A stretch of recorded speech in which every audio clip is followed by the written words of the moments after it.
walnut-sized prostate gland is situated just beneath the bladder and encircles the upper part of the urethra. It secretes alkaline fluid rich in enzymes and prostaglandins. This secretion is important to the survival and performance of the sperm.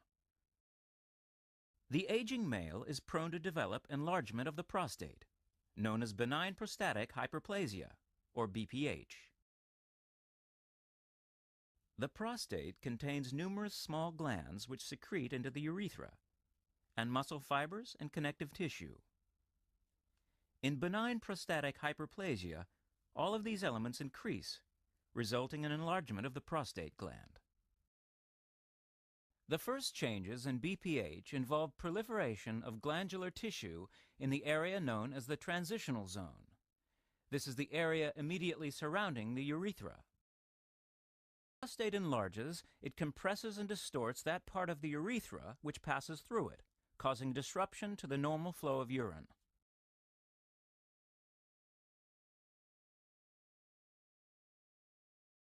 Benign prostatic hyperplasia may cause lower urinary tract symptoms, or LUTS.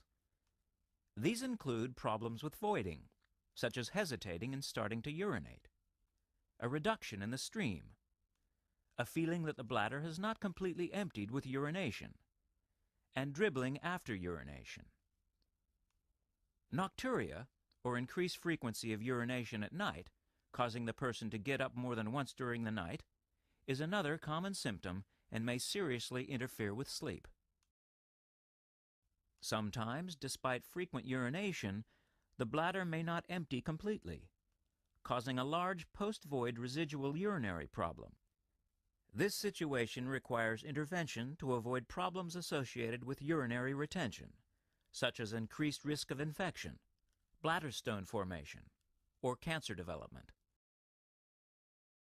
There may also develop storage problems due to irritation of muscles of the bladder wall and muscles surrounding the proximal urethra, causing the person to urinate more frequently.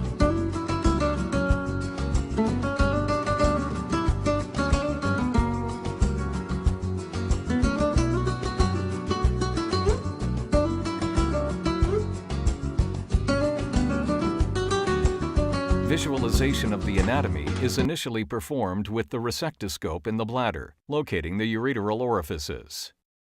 The resectoscope is then pulled back into the prostatic fossa to assess the extent of lobar hypertrophy and confirm the location of the verumontanum and the external sphincter. Since HoLEP is performed using saline for irrigation, there is no risk for TUR syndrome. During the enucleation, the laser settings are adjusted to 2 joules and 50 Hz for a total power of 100 watts. Beginning at the level of the bladder neck at the 7 o'clock position, a groove is formed by cutting with the laser along the sulcus to a point just lateral and proximal to the verumontanum.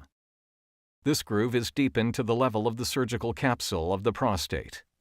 Dissection of the right lobe is started by proceeding lateral to the verumontanum in a transverse fashion. Laser settings are adjusted to an energy of 2 joules and a frequency of 20 Hz during the process of apical dissection to prevent thermal injury to the sphincter. Risk of thermal damage is minimized due to the Holmium laser low penetration into the tissue. Switch back to 2 joules and 50 to 40 Hz when away from the sphincter and continuing with the dissection. The groove should be defined initially with the tip of the laser fiber and then widened and deepened with the beak of the scope down to the level of the surgical capsule. Dissection in this plane is continued, staying between the apical tissue of the right lobe and the capsule by rotating the resectoscope in a clockwise direction during cutting. The lateral dissection continues in a circular fashion beyond the 12 o'clock position. The lateral and anterior wall of the right lobe is then freed from the surgical capsule by proceeding along the already defined plane. The dissection continues anteriorly and proximally until reaching the bladder neck. For the 12 o'clock incision and the creation of the anterior groove, the laser settings are adjusted to 2 joules and 50 Hz. Turning the resectoscope 180 degrees and starting at the bladder neck, a groove is cut along the anterior commissure until the level of the verumontanum is reached. Again, when working close to the sphincter area, you may want to modify the laser settings to 2 joules and 20 Hz to prevent external thermal damage. Starting at the 12 o'clock position and moving laterally, any remaining attachments at the floor of the capsule and the posterior bladder neck are divided. The right lobe is then carefully pushed into the bladder using the beak of the resectoscope. The plane between the left lobe and the floor of the surgical capsule is defined by cutting laterally from the verumontanum in a transverse fashion. The median lobe is dissected along with the left lateral lobe.